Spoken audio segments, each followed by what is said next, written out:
Hello everyone, welcome back to our channel. Take it simple. On today's video, I'm going to show you how to sign up on Remitly. It's very quick and easy, so let's get started.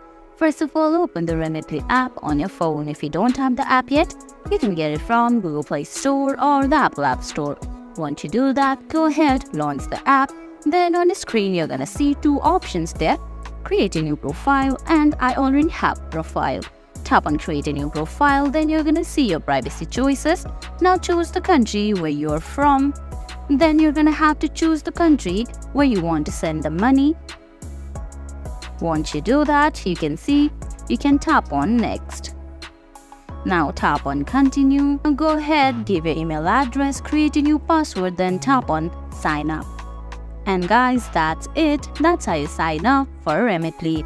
I hope you found this video helpful. If you did, please give it a thumbs up, leave a comment, subscribe to our channel and hit that bell icon. See you in the next video. Thanks for watching.